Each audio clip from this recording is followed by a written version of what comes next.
예수의 십자가와 부활을 믿는 자는 죄의 용서함을 얻고 영생을 누리게 된다. 죄로 죽었던 자들이 십자가의 대속과 부활의 능력으로 새 생명을 얻는다. 이 내용은 성경이 말해주는 복음입니다. 세상 철학과 과학이 답을 줄 수 없는 것에 대해, 예를 들어 죄의 문제, 죽음의 문제, 복음은 그것에 대해서 확답을 줍니다. 예수 그리스도. 다른 종교들은 제도, 시스템을 제시합니다. 도덕을 말합니다. 하지만 기독교는 구원자 예수 그리스도를 전합니다. 복음은 학설이 아니라 진리입니다. 임의적인 사상이 아니라 하나님께서 인류에게 준 유일한 구원의 방법입니다. 그게 누구시라고요? 모든 이름 위에 뛰어난 이름, 예수 그리스도이십니다. 성경은 기록합니다. 누구든지 예수의 이름을 부르는 자는 구원을 얻으리라. 믿으십니까? 이 소식, 복음이라는 것은 한편으로 이해하기 쉽고 아주 간단한 내용입니다. 하지만 반면에 너무 쉬워서 이것이 정말인가? 예수만 믿으면 뇌의 죄가 없어지고 하나님께로부터 심판을 받지 않는 것인가? 의심이 들 수도 있습니다. 예수만 믿으면 도대체 어떤 일이 있길래 내 영혼이 죽음에서 생명으로, 내 운명은 지옥에서 천국으로 옮겨질 수 있을까?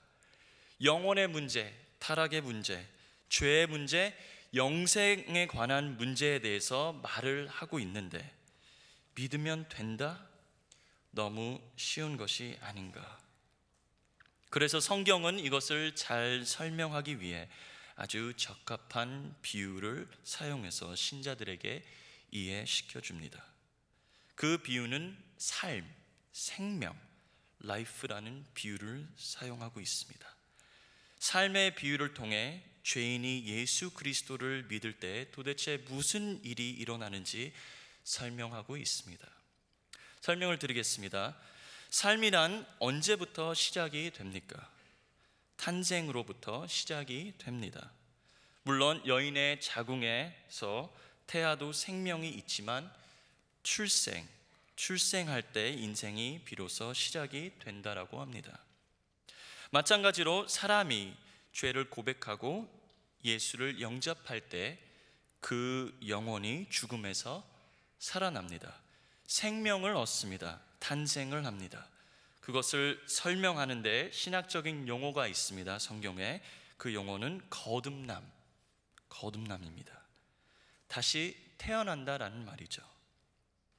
요한복음 3장 3절에 보시면 예수님께서 이렇게 말씀하십니다. 사람이 거듭나지 아니하면 하나님 나라를 볼 수 없느니라. 이해되셨나요? 니고데모는 이 말을 이해하지 못해서 예수님께 다시 묻습니다. 사람이 늙으면 어떻게 날 수 있사옵나이까?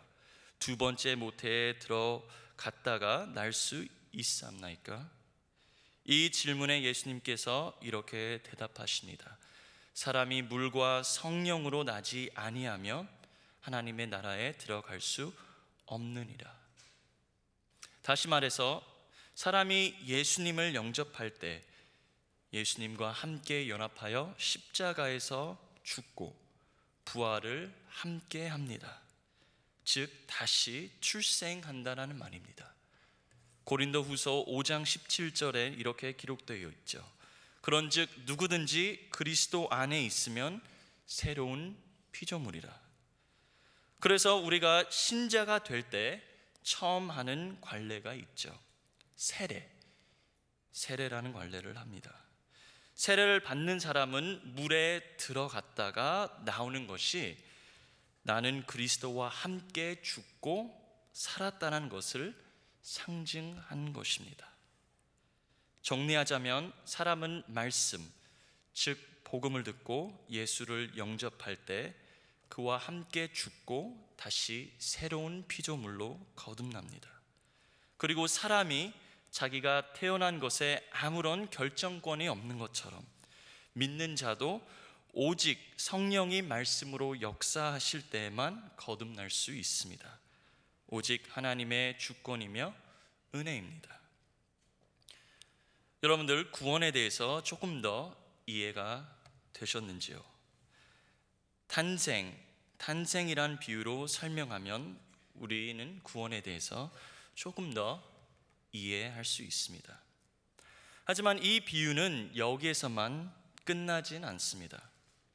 신자가 처음 되는 것을 신생아가 태어나는 것과 비유로 한다면 그 신생아가 유아로, 유아가 아동으로, 아동이 학생으로, 학생이 청년으로, 성인으로, 중년으로, 장년으로, 노인으로 이 자라나는 과정을 통해서 또 신자의 자라나는 과정을 설명할 수 있습니다. 오늘 본문 나오는 베드로전서 한번 같이 보겠습니다. 먼저 베드로전서 1장, 오늘 본문 그 전장에 가보시면요 23절에 이렇게 기록되어 있습니다. 너희가 거듭난 것이 썩어질 씨로 된 것이 아니요 썩지 아니할 씨로 된 것이니 하나님의 살아있고 항상 있는 말씀으로 되었느니라. 자, 사람의 생명이 이 씨로 시작되는 것처럼, 이 남자의 정자로 시작이 되는 것처럼 믿는 자의 생명도 썩지 않는 씨로 시작이 된다라고 성경은 증거하고 있습니다. 그 씨는 바로 하나님의 말씀이라고 알려줍니다. 그 씨로부터 시작해서 한 영혼이 거듭나게 된다라고 베드로전서 1장 23절 말씀이 일러주고 있습니다. 하지만 단순히 거듭남을 얻기만 하고 모든 것이 이제 끝난 것은 아닙니다. 오늘 본문 2장 1절 2절 우리 다 같이 큰 목소리로 읽겠습니다. 시작.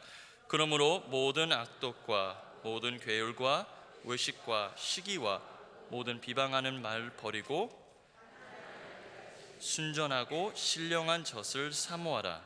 이는 이로써 너희를 구원에 이르도록 자라게 하려 함이라. 아멘. 1절 말씀, 이 모든 것을 버리라. 옛 모습, 옛 습관, 옛 사람을 버리고 이제 갓난 아이처럼 신령한 것을 사모하고 구원에 이르도록 자라라. 막 태어난 신생아가 젖을 먹고 성장하듯이 예수를 영접한 자도 신령한 젖, 즉 말씀을 먹고 성장해야 됩니다. 그것이 마땅한 일이고 매우 자연스러운 것입니다. 다시 말해서 예수를 영접하고 구원 얻으면 모든 것이 끝난 것이 아니라 거듭난다라는 것은 시작일 뿐입니다. 생각 한번 해보겠습니다. 아이는 태어나자마자 그 존재에 신분이 있게 됩니다. 태어난 가족의 소속입니다.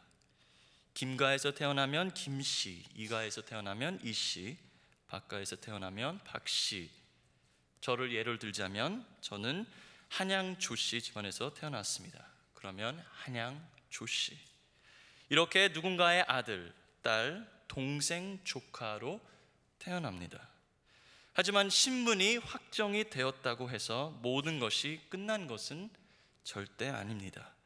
자라는 과정을 통해 부모의 사랑을 더 느끼게 되고 세상을 또한 경험하게 되고 여러 가지를 배우고 새로 시도하고 누릴 것도 누리고, 즉 태어난 것으로만 전부가 아니다라는 것입니다.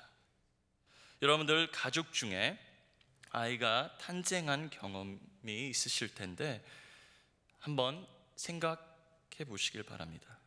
힘든 시간이었지만 부모의 인내와 사랑으로 10개월의 임신 기간을 지나 아이를 출산합니다. 순산하게 되면 모든 안도의 한숨을 쉽니다. 하지만 태어난 것으로 모든 것이 끝났다는 생각은 부모는, 가족은 절대 안 합니다. 엄마는 태어난 아기를 안고 젖을 주기 시작합니다. 예전에는 아이가 태어나면 나오자마자 병원에서 아이를 받고 깨끗하게 씻겨서 엄마에게 넘겨주었습니다.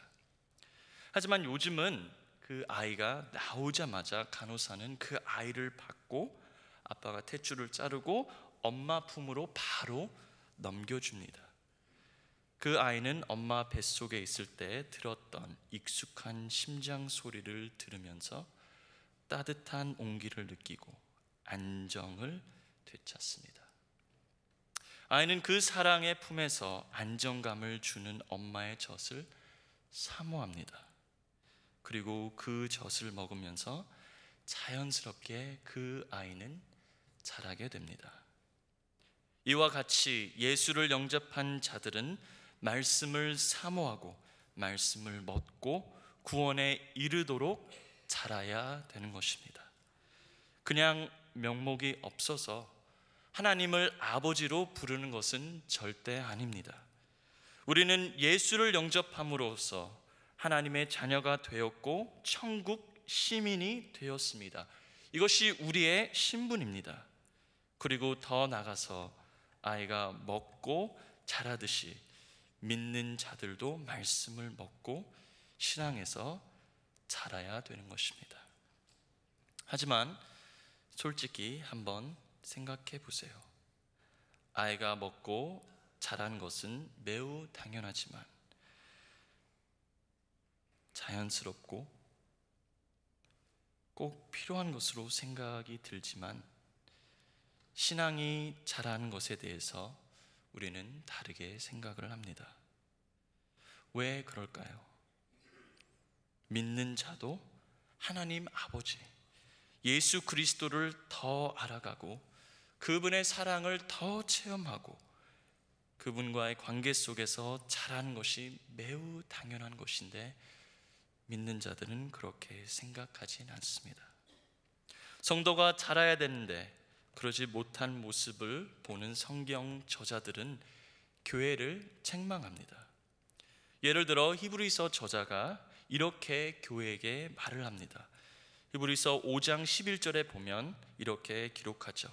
멜기색 때에 관하여 우리가 할 말이 많으나 너의 듣는 것이 둔함으로 해석하기 어려우나 때가 오래므로 너희가 마땅히 선생이 될 터인데 너희가 다시 하나님의 말씀의 초보가 무엇인지 누구에게 가르침을 받아야 할 것이니 젖이나 먹고 단단한 식물을 못 먹을 자가 되었도다.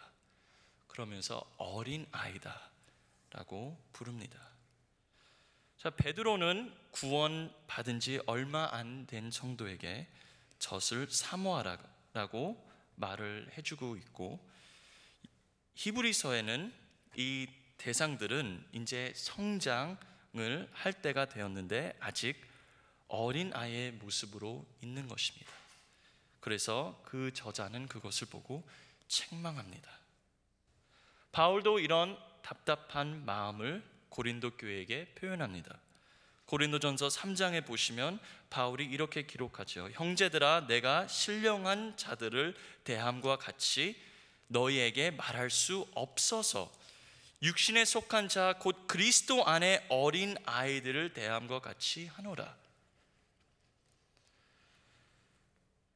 이때쯤이면 성숙해서 어른처럼 대해야 되는데 바울은 고린도 교회 성도들에게 아직 그렇게 성숙하지 못한 모습을 보고 어린 아이 취급을 할 수밖에 없다고 말을 하고 있습니다.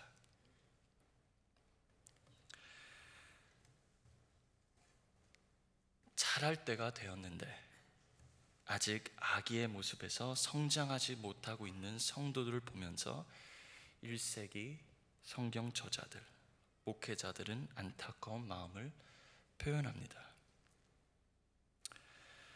노벨상과 대지라는 책을 통해 풀리처 상을 수상한 저자 펄 벅이라는 저자가 있습니다.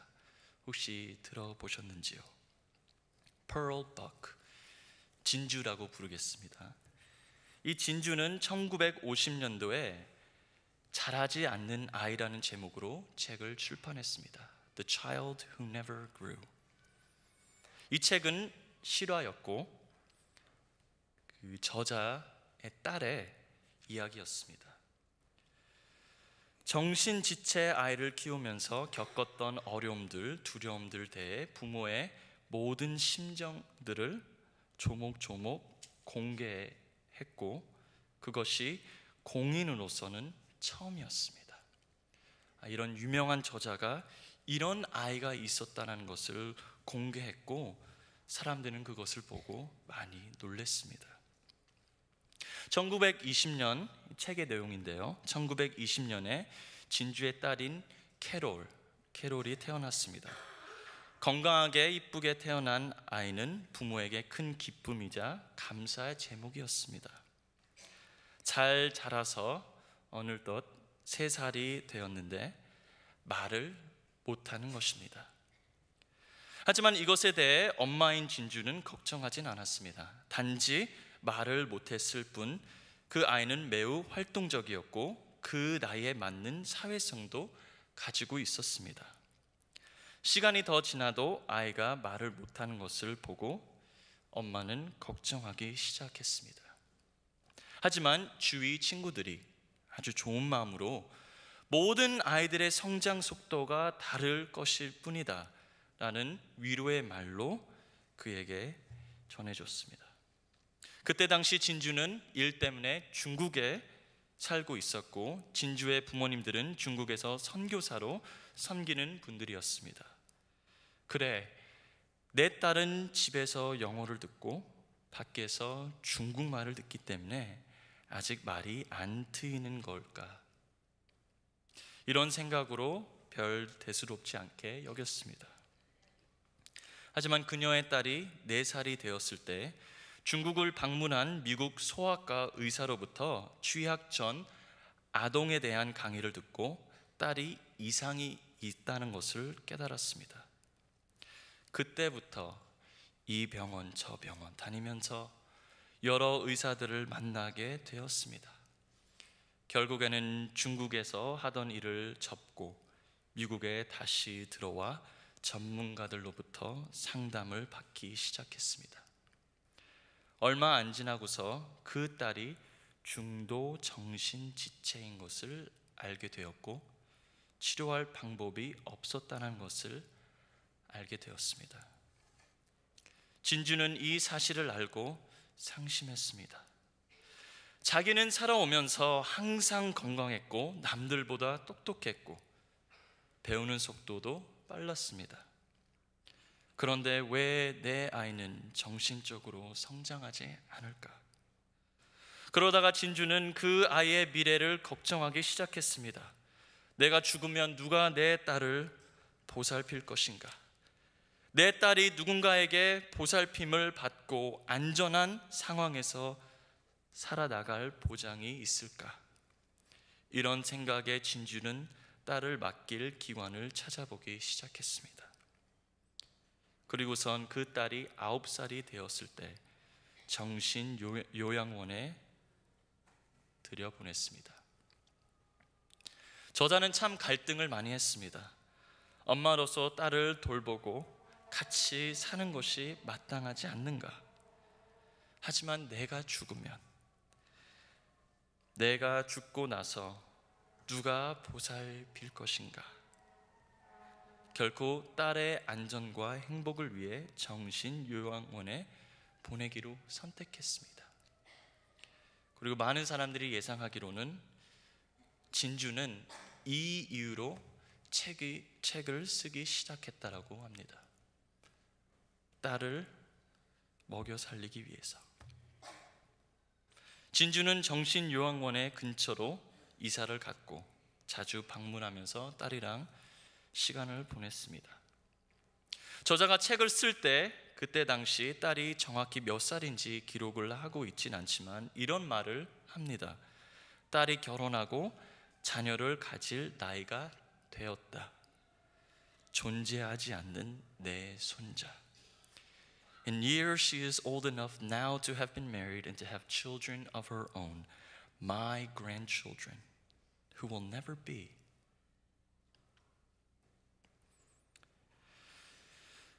여러분 퍼럴 버그의 책을 보셨으면 그 쓰는 스타일이 있는데 자세하게 디테일하게 쓰지는 않습니다. 그분의 나름 스타일이에요.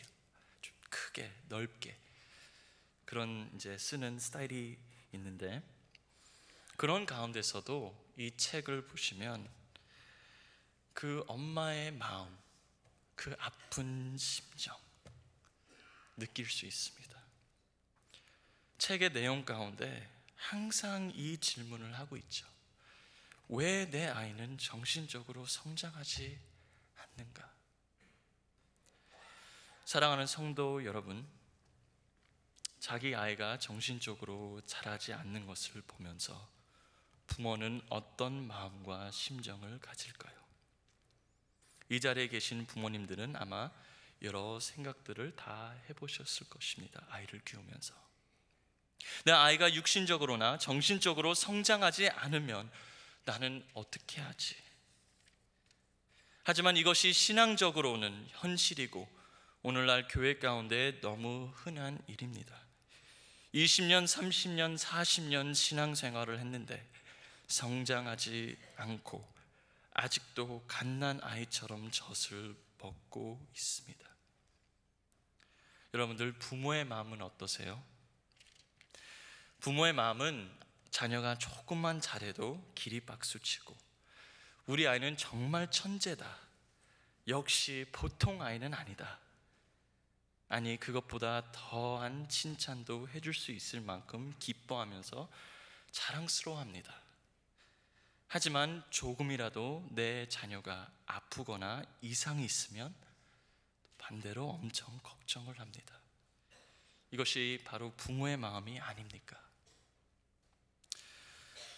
저는 최근 들어서 우리 김주장로교회에 별명이 생겼습니다.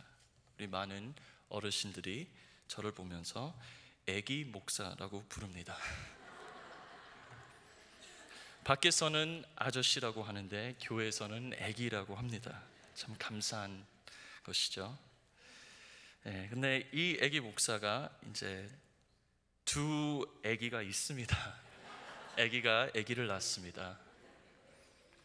근데 저도 이제 길진 않지만 짧지만 이런 마음이 있는 것 같습니다. 조금 잘하면 정말 잘한 걸로 생각이 들고요.